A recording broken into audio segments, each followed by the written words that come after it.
Welcome back to my channel. आज की class में हम हिमनद के कार्य करने वाले हैं।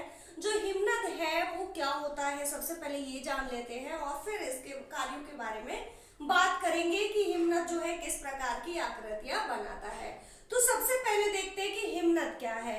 तो हिमनद जो है, जैसे आपने देखा होगा कि जो बड़े बड़े जो पर्वत है, उन पर्वतों पर जो बर्फ जमा रहती है, जब वो बर्फ एक समूह में नीचे की तरफ खिसकना शुरू हो जाती है तो उसी को बोलते हैं हिमनद।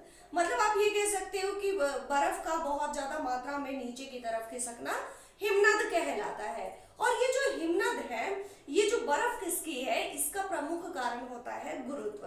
ठीक है, तो जो बर्फ है वो नीचे की तरफ खिसकती रहती है और जैसे जैसे आप देखते हो कि जो हमारा हिमनद है या कोई एक पर्वत है, उस पर्वत पर भी एक हिम रेखा होती है। हिम रेखा वो रेखा जिससे ऊपर जो है हमेशा बर्फ जमा रहती है, उसके नीचे जो है ये एक मेल्टिंग पॉइंट होता है। इससे नीचे जो है जो पानी, जो बर्फ है वो पानी की अवस्था में आ जाती है और इससे ऊपर जो है हमेशा बर्फ जमा रहती है। अगर मैं बात भी करूँ ना, जो हमारी हिम रेखा है तो वो अलग अलग जगह पे अलग अलग जो इसकी ऊंचाई है वो पाई जाती है। अगर आप देखते हो ना, ये हमारी पृथ्वी है। इस पृथ्वी पर भूमध्य रेखा से जैसे जैसे आप ध्रुवों की तरफ जाओगे, ये 0 डिग्री है। लो अक्षांश से 0 डिग्री से आप हायर जो लैटिट्यूड है या 90 डिग्री अक्षांश की तरफ जाते हो, तो जो हमारी हिम रेखा है, उस हिम रेखा की जो ऊंचाई है वो घटती चली जाएगी। अगर हम देखते हैं कि जो भूमध्य रेखा है, यहाँ पे हिम रेखा की जो ऊंचाई है ये 5600 मीटर से लेकर के 6000 मीटर तक मिलती है। जबकि जब आप पोल्स की तरफ चले जाओगे ना, यहाँ पे ध्रुवों पर जो इसकी ऊंचाई होती है ये लगभग समुद्र तल के समान होती है। अगर मैं बात करती हूँ ना हिमालय, तो हिमालय पर भी जो हिमरेखा है, हिमरेखा की ऊंचाई जो है वो 43 मीटर है। ठीक है, अब बात करते हैं कि जो हमारा हिमनद है वो किस किस रूप में हमारी जो अर्थ है उस पर जमा रहता है। तो सबसे पहले हमारा आता है आइस कैप। जो हिमनद है, जो बर्फ है, बर्फ कोई एक माउंटेन है, ये एक माउंटेन है, इस माउंटेन पर एक कैप के रूप में जो है हिमनद जमा रहती है, जिसको बोलते हैं आइस कैप या हिमटोपिया। मतलब कोई एक माउंटेन है, उसके ऊपर जो है कैप के फॉर्म में जो है बर्फ जमा है, उसी को बोलते हैं हिमटोपिया। दूसरा, ये जो हमारी पृथ्वी है, पृथ्वी पर पर्वत या फिर घाटी हिमनद के रूप में आप इसको देख सकते हो कि जो पर्वत है, पर्वत के ऊपर जो है बर्फ जमा रहती है, या फिर जो घाटी है, घाटी के का जो नीचे वाला भाग है, यहाँ पर टेम्परेचर बहुत कम हो जाता है तो इससे जो है बर्फ जमा हो जाती है। या फिर आप देख सकते हो कि हमारा जो कॉन्टिनेंटल ग्लेशियर्स है, मतलब एक पूरा कॉन्टिनेंट, जैसे कि आप देख रहे हो कि हमारा जो पोल्स है, पोल्स पे आर्कटिक और अंटार्कटिका, ये जो हमारे पोल्स वाला रीजन है, यहाँ पे पूरा एरिया जो है यहाँ पे बर्फ जमा रहती है। तो ये हमारा कॉन्टिनेंटल हिमनद के रूप में या कॉन्टिनेंटल ग्लेशियर के रूप में आप इसको देख सकते हो। अब ये जो नदी है या फिर जो हमारा हिमनद है, ये किस प्रकार से काम करता है। तो लास्ट क्लास में जब मैंने आपको नदी अपर्दन बताया या इसके साथ साथ मैंने आपको पवन अपर्दन बताया, तो उसी तरह से ये हिमनद भी अपना जो कार्य है वो करता है। तो पहला इसमें आता है हमारा उत्पाटन। अब देखिए उत्पाटन क्या होगा। जैसे हिमनद जो है माउंटेन से नीचे की तरफ खिसकती है, तो बीच में आने वाली जितने भी चट्टानें हैं उनको पाड़ते हुए आगे की तरफ निकल जाती है, तो इसी क्रिया को बोलते हैं उत्पाटन। दूसरा यहाँ पे आता है घर्षण। ठीक है, अब ये घर्षण क्या है। घर्षण मतलब जो ये है अपने आसपास की जो जैसे नीचे की तली की तरफ रगड़ खाते हुए चलती है, तो इसी को बोलते हैं घर्षण। ठीक है, तो ये अपना कार्य जो है 2 तरह से करती है। अब बात कर लेते कि हिमनद जो है, हिमनद से कौन कौन सी स्थलाकृतियां बनती है। तो जिस प्रकार से मैंने लास्ट क्लास में आपको बताया, पवन जो हमारी चलती है तो 2 तरह से काम करती है। एक जो स्थलाकृतियां बनती है वो पर्दन से बनती है, दूसरी निक्षेपण से बनती है। उसी तरह से जब नदी का कराया तो नदी में भी मैंने बताया कि एक स्थलाकृतियां बनती है अपर्दनात्मक, ठीक है, और दूसरी जो हमारी स्थलाकृतियां बनती है वो बनती है निक्षेपणात्मक। तो इसी तरह से जैसे हमारा हिमनद है, हिमनद भी 2 तरह की स्थलाकृतियों का निर्माण करेगा। तो 2 तरह की स्थलाकृतियां हमारी कौन कौन सी है। तो सबसे पहले हम बात करेंगे अपर्दनात्मक।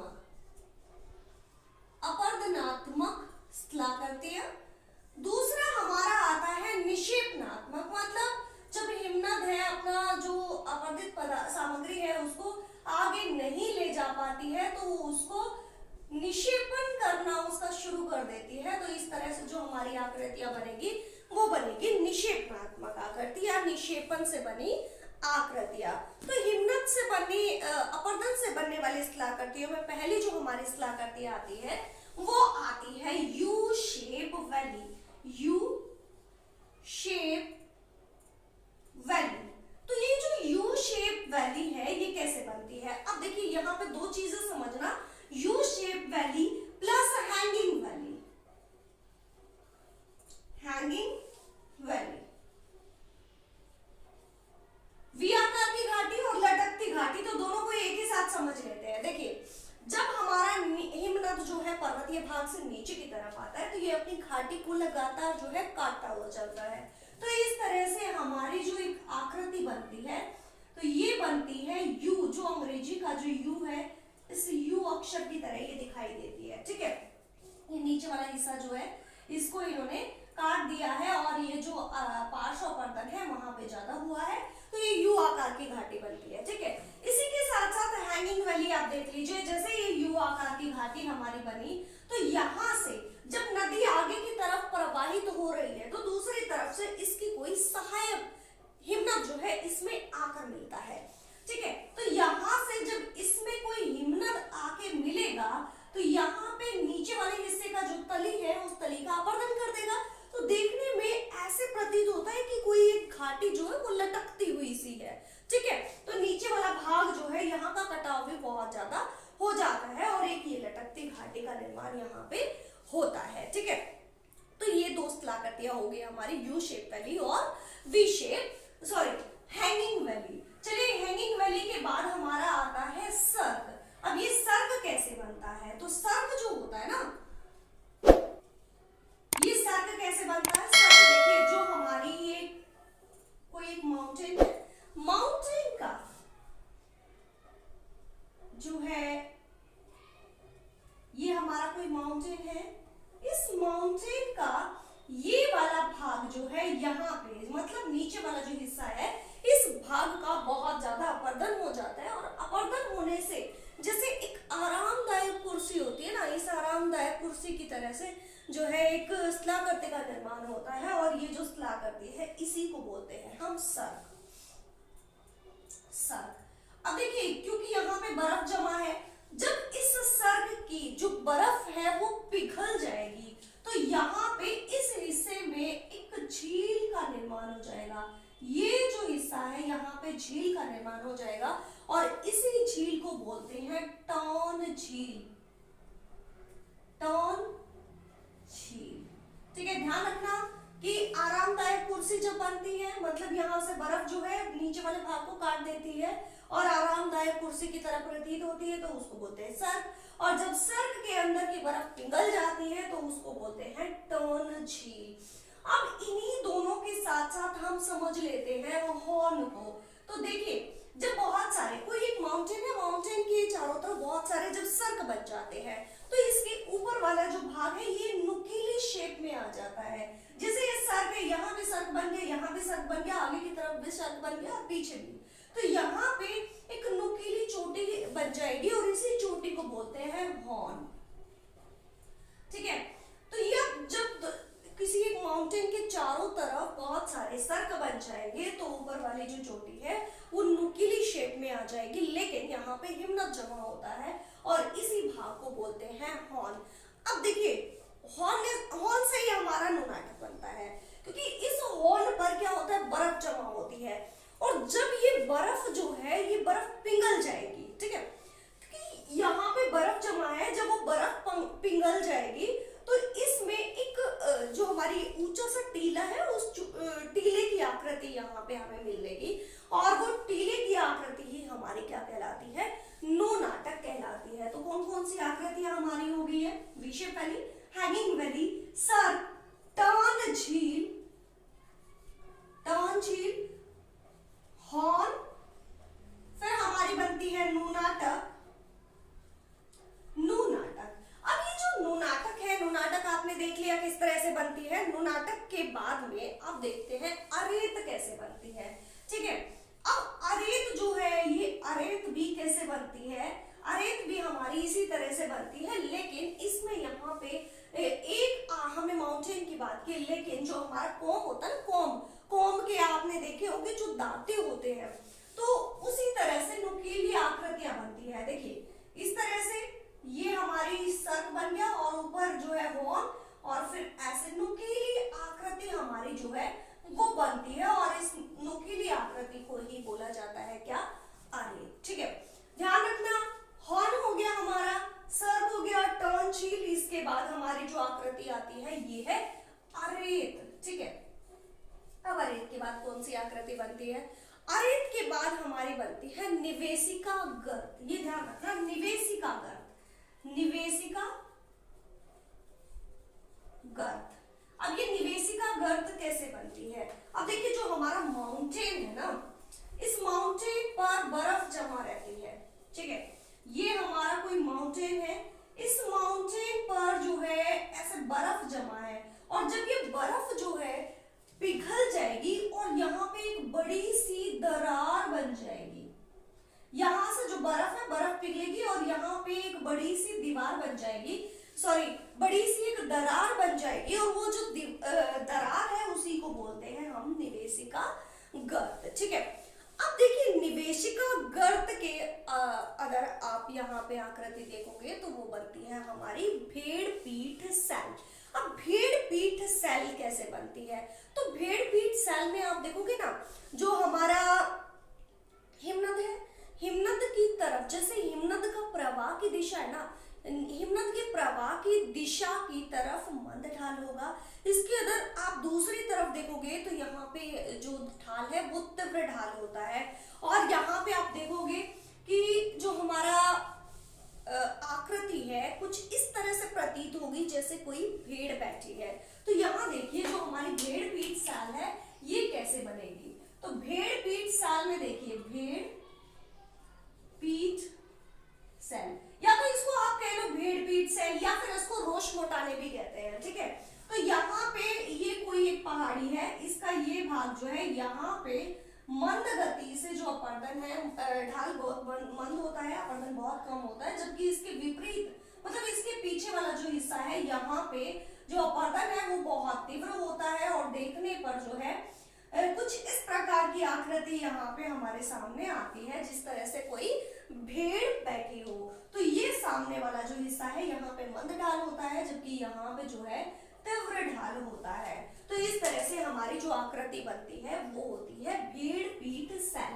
अब भेड़ पीठ सेल के साथ साथ हम देख लेते हैं दूसरी आकृति, श्रग या फिर पुच्छ, सर्ग पुच्छ।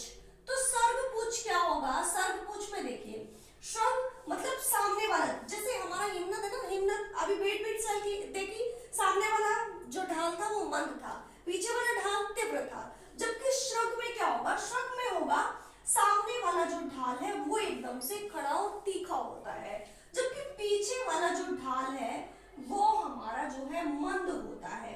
तो मंद होता है तो पीछे जो है ना, जैसे टेल बनती है ना, पूंछ बनती है, आगे वाला भाग जो है ये तो हमारा श्रग कहलाता है, जबकि जो पीछे वाला हिस्सा है ये पूंछ जो हमारी टेल होती है, जो टेल जैसी आकृति बनती है, तो इसी को बोलते हैं श्रग पुच्छ। अब श्रग पुच्छ के बाद जो हमारी आकृति बनती है उसको कहते हैं हम हिम सोपान। तो हिम सोपान क्या होते हैं, हिम सोपान कैसे बनते हैं, तो देख लेते हैं हिम सोपान। तो देखिए जो हमारी हिमनद है वो हमें पता है कि हिमनद कहाँ से प्रवाहित हो रहा है, माउंटेनियस पार्ट से जो है नीचे की तरफ जो लगातार खिसक रही है। तो यहाँ से जो हमारा माउंटेन है, इस माउंटेन से लगातार खिसकते हुए, ठीक है, जैसे जैसे नीचे की तरफ खिसकती है अपर्दन करती हुई चलती है, और अपर्दन करते हुए चलती है तो जैसे हमारी सीढ़ियां होती है ना, सीढ़ियों पर ऐसे इस तरह की आकृति बनती है, और इसी को बोलते हैं हिम सोपान। ठीक है, हिम सोपान मतलब सीढ़ियों की तरह की शेप जो हमारी बनी है, इसी को बोला क्या, हिम सोपान। अब इसी आकृति से हमारी एक और आकृति बनती है पैटर्नोस्टर झील। ठीक है, पैटर्नोस्टर झील जो है वो कैसे बनती है, पैटर्नोस्टर झील। अब देखिए जैसे ही हमारे हिम सोपान बनते हैं ना, तो यहाँ से हिमनद गिरा, यहाँ से जब हिमनद नीचे की तरफ गिरता है तो ये वाला जो हिस्सा है इस हिस्से में ज्यादा अपर्दन कर देता है और यहाँ पे जो है एक झील बन जाएगी। तो इसी तरह से जो हमारे हिम सोपान है, इस हिम सोपानों में झील बन जाएगी और ये जो झील है इसी झील को बोलते हैं पैटर्नोस्टर झील। ठीक है, ध्यान रखना कि हमारा जो है अपर्दनात्मक आकृतियों में पैटर्नोस्टर झील आती है।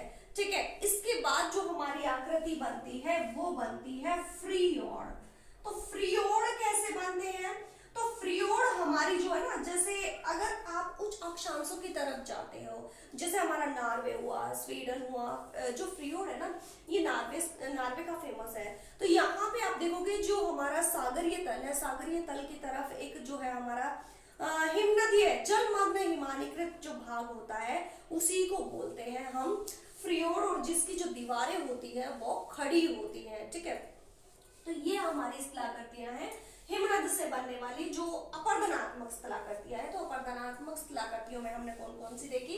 पहली हमारी वी शेप वैली, दूसरी हमारी हैंगिंग वैली, यहाँ पे फिर सर्क, टॉन झील, हॉर्न, नुनाटक, अरेत, निवेशिका, गढ़। ठीक है, तो ये शेप एक साथ से बनती है, दोनों को एक साथ याद करना, और ये शेप जो है इनको एक साथ से याद करना। ठीक है, अब आती है भेड़ पीठ शैल और शंकुज।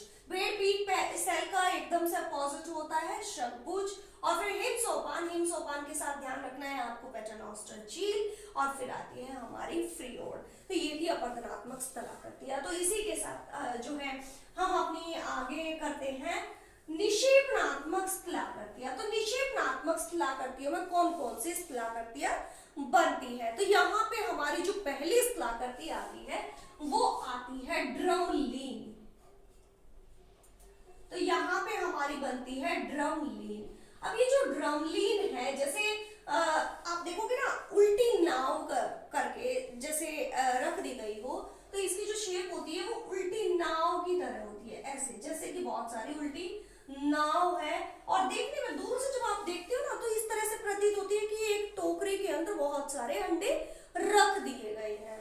तो इस तरह की जो हमारी आकृति है वो यहाँ पे बनती है। तो देखने में कुछ ये इस प्रकार की आकृति जो है वो प्रतीत होती है। तो ये उल्टी नाव जैसी जो आकृति है इसी को बोलते हैं ड्रमलीन।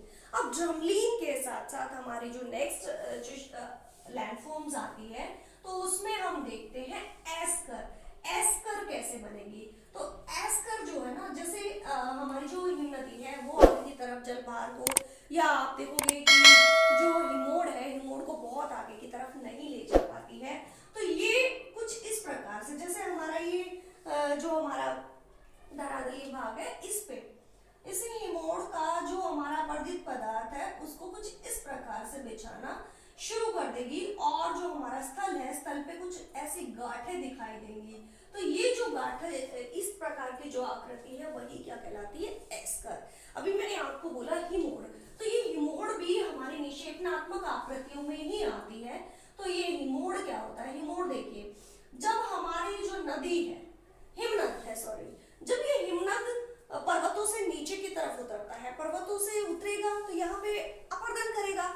जैसे पर्वतों से नीचे की तरफ बढ़ता है तो ये आगे की तरफ अपना जो हिमनद है उसको जो अपर्दित सामान है या अपर्दित सामग्री है उसको आगे की तरफ नहीं ले जा पाती है, और जो बर्फ है वो बर्फ हिम रेखा से नीचे आके पिघलना शुरू हो जाएगी। तो पिघलना शुरू होगी तो ये अपने साथ लाई हुई जो पदार्थ है उनको बिछाना शुरू कर देगी। ठीक है, तो जैसे ये बिछाती है तो वो जो अपर्दित सामग्री इसने बिछाई उसी को हिमोड़ कहते हैं। ठीक है, अब हिमोड़ के बाद जो हमारा नेक्स्ट जो शेप बनती है वो बनती है केम।